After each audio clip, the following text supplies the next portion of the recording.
This happened when I was 26. My mom passed away a few years ago.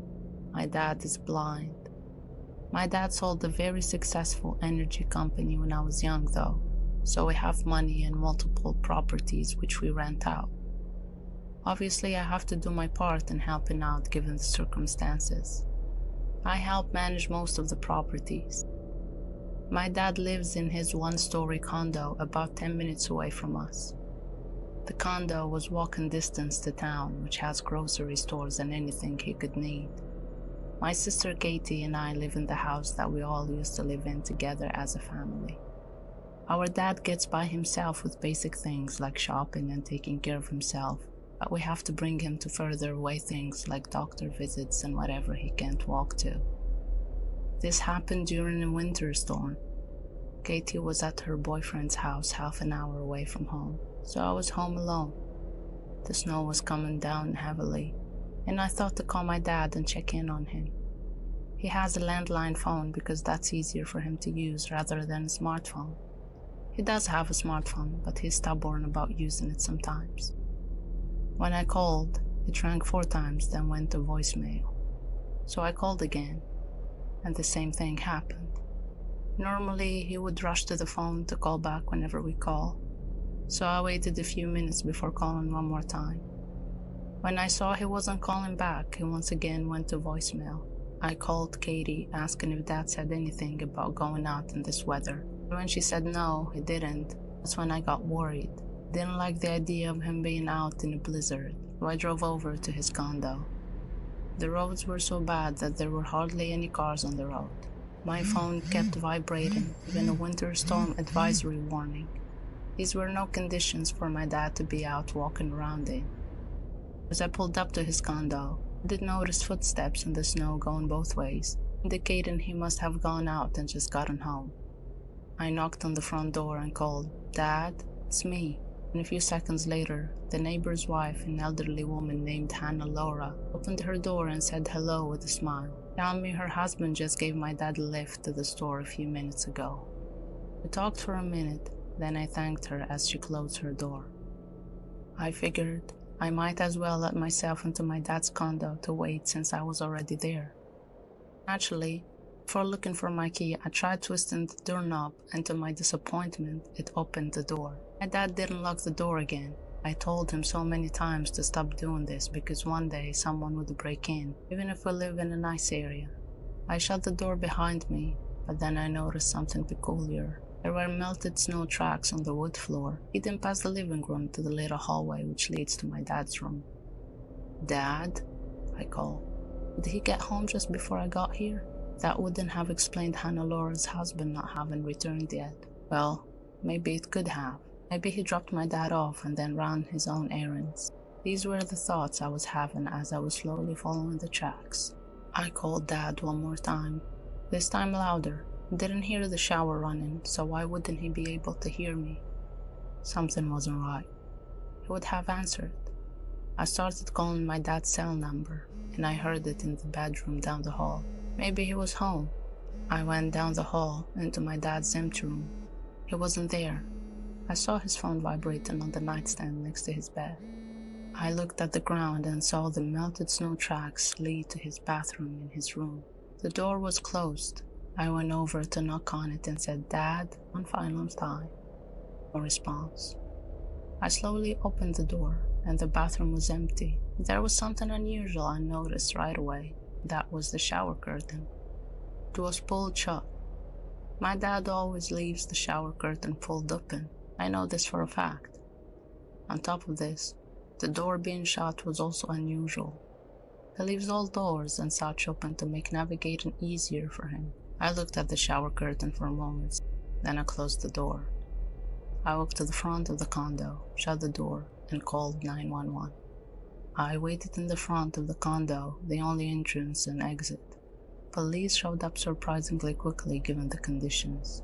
We went back inside the condo together, right into my dad's room, where we saw a man sitting on the bed with his hands in the air as if he knew we were coming, and he waited there. My dad got home about 10 minutes after this. Time to hear everything that happened.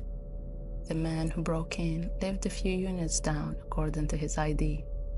That meant this man had been keeping an eye on my dad and his place for a while, with the plans to break in and rob him. I think I learned where the saying "rob him blind" came from after this.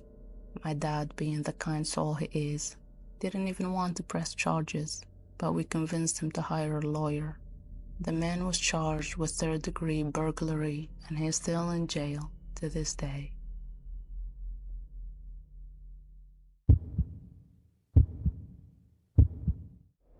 When I was younger, me and my friends would always have big manhunt games in the snow.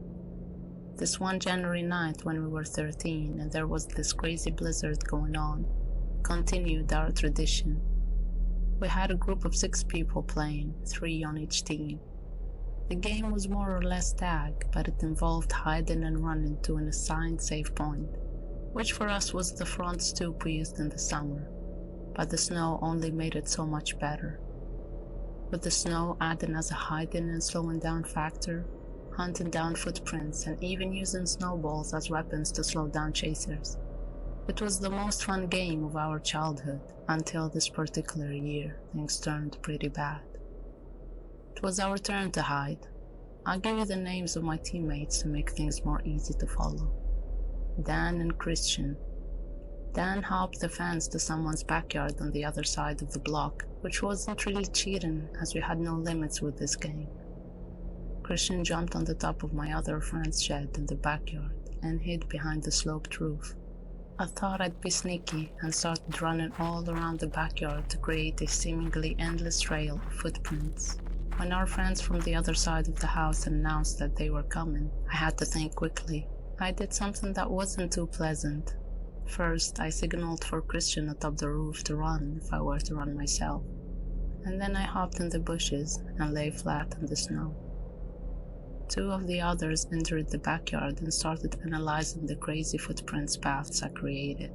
I knew it would lead to me though, so I had to be ready to run if they got close. They were getting closer to the bushes I was hiding in, so Christian jumped down from the shed into the snow and darted for the front lawn.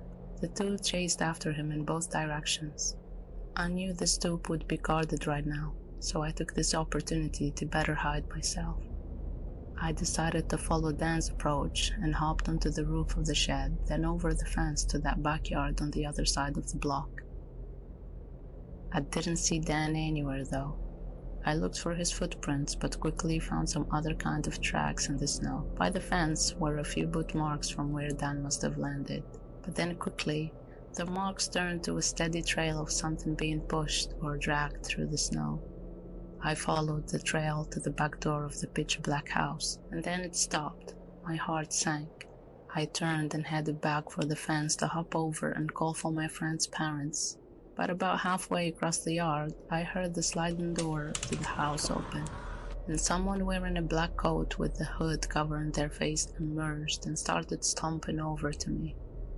I screamed like a girl as I pulled myself up over the fence, just barely making it before he could grab my legs. All my friends came running into the backyard. Then shortly after, my friend's parents came out the back door. I told them what happened, and the mom phoned the police while the dad stormed to the other side of the block with a gun and knocked on the door. There was no answer, so he let himself in as we watched. The door was unlocked. He had us wait outside, and within a few minutes, he came out with Dan in his arms. He was knocked out. His face looked red and wounded as if he was hit in the face by a shovel or something. There was no car in the driveway, and the gate and the guy left when I escaped his yard. He never returned to his house, and I'm pretty sure he's still wanted by the police to this day. It just goes to show anybody out there, even your next door neighbor, may be a predator just waiting for an opportunity to strike.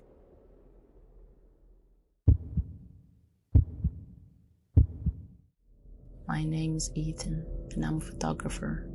I took a trip last year with my wife to the Colorado mountains for an art project.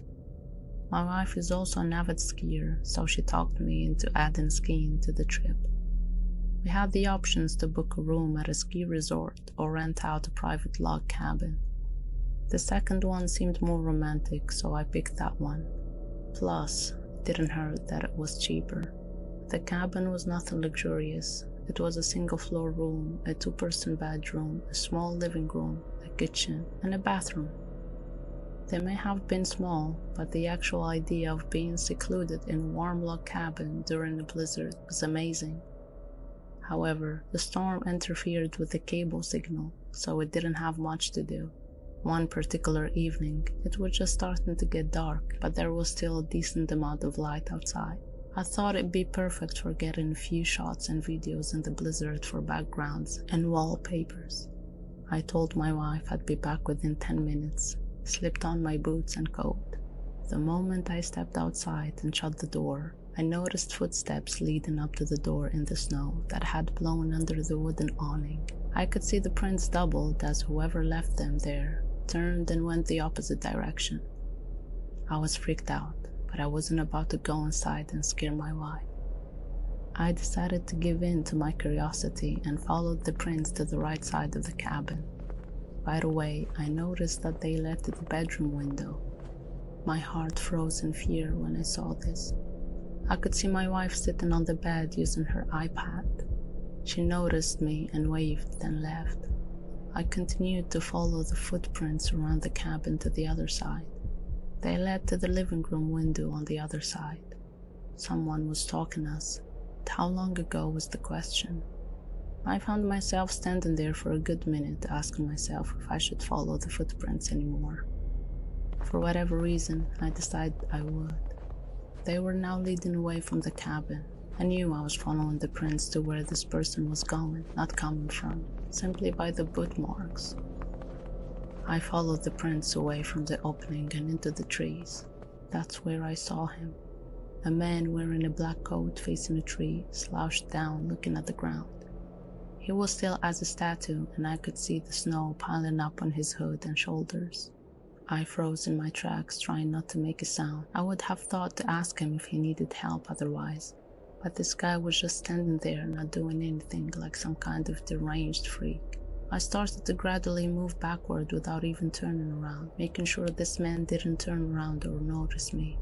When I got out of visual distance, I turned around and stomped through the snow back to the cabin. When I slammed the door shut, my wife came over to see what was wrong. I saw worry in her eyes. I guess she saw the worry in mine. She knew I saw something, and after a few minutes of hesitation, I finally told her what I saw. She immediately started packing her things, telling me we're leaving right now. I told her no, we're not going anywhere. I would not get a refund for leaving early, and I wasn't about to up and leave just because some weird guy was walking around outside. She made a point of locking both locks on the door and making sure all the windows were sealed shut for the rest of the night. We read stuff on our iPads. I reviewed the pictures and videos I had taken so far. We turned out the lights early as there wasn't much else to do. What if he's still out there? I remember my wife asking me. There's no way he's still out there, I then assured her. Listening to the wind blowing outside along with the small flakes of snow hitting the windows was strangely relaxing. I knew I'd be able to fall asleep quickly, except if it wasn't for the knock at the bedroom window.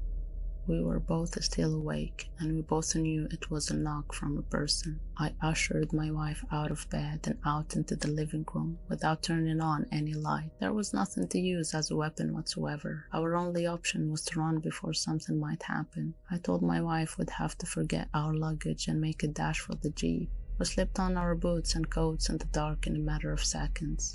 When we heard the knock at the living room window from the opposite side of our car, we took that opportunity to run. I pressed the unlock button. So grateful I chose to have remote locks in my Wrangler, and we hopped in the car. It started with ease, and as soon as the headlights flashed on, the man was standing facing the log cabin on our side. Not a window, just facing the wall of the cabin in the same position I had seen him in earlier, as if he was hiding his face. We drove to the nearby ski resort without much trouble in the Jeep. We stayed there for the night and went back the next day to the log cabin to collect our things. He wasn't there.